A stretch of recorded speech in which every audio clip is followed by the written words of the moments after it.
ఎంతోమంది ఒక జర్నీలో పరిచయం అవుతారు.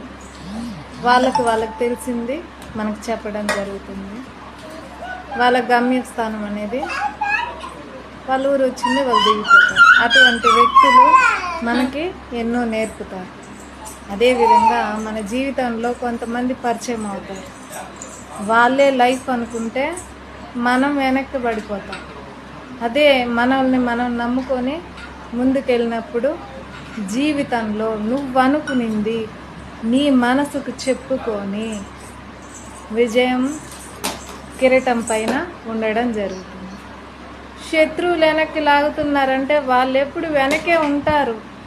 గెలుపు మనదే అనేది నిజం. అందరూ గుర్తుంచుకోండి, గెలుపు మనదనేది నిజం. భగవంతుడి సహాయం ఖచ్చితంగా లభిస్తుంది. అందరూ బాగుండాలి.